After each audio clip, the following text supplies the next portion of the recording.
I turned slowly, my heart thundering in my chest. The air had grown thick, a suffocating weight that pressed down on me, and the hair on the back of my neck stood on end. Whatever it was gone. For now. But the sense of dread remained, hanging like a fog in the night. My hands still gripped the shard of glass tightly, my knuckles white, as if I were clutching onto my very sanity. But the whisper, oh, the whisper, it was louder now, clearer, coming from somewhere behind me. Closer. I whipped around, the sound sending a jolt of panic through me.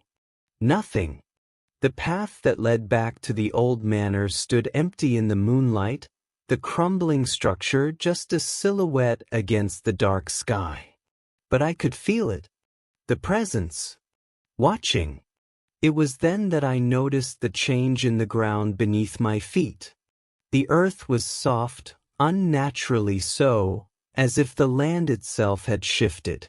My foot sank slightly with each step, and there, just ahead of me, I saw something that made my blood run cold. A new footprint. Not mine.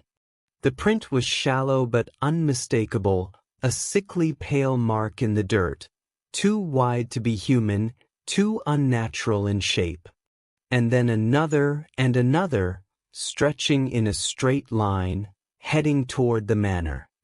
I swallowed hard, my breath shallow, and despite every warning in my head, I found myself following them. I had to know. The whisper continued, constant now, echoing from all directions. It wasn't just one voice. There were many. Faint, distorted, as though 1,000 voices were speaking in unison, from beneath the ground itself. Closer, closer between us. The manor loomed ahead, the walls partially collapsed, but it was not the house that made my heart race. It was the feeling, the overwhelming sensation that something was waiting for me. Something was already inside. I reached the broken door, the heavy wood splintered and warped. The smell of decay was unbearable now, thick and rancid. I stepped inside, my footfalls muffled by the thick layer of dust that covered the floor. The air was thick with something ancient, something wrong. And then, a sudden noise. A soft, wet sound. I froze, the shard of glass in my hand feeling like the only thing keeping me tethered to reality. My eyes darted around, searching the shadows, but saw nothing.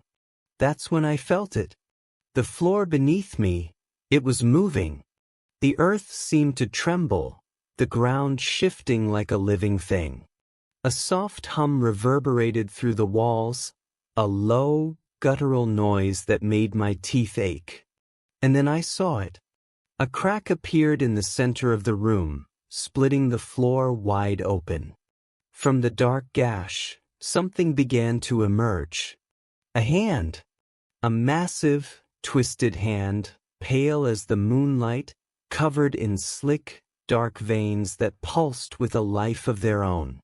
I stumbled backward, but I couldn't look away. The fingers stretched long and deliberate, as if the hand was testing the air, feeling its way toward me.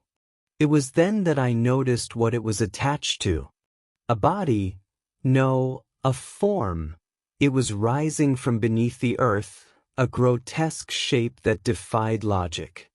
It was like a mass of shadows and rotting flesh, all sewn together in a sickening display. Eyes blinked open across its form, eyes that weren't eyes at all, but gaping holes that wept blood and darkness. Mouths, dozens of mouths, opened wide, gnashing at the air, hungry.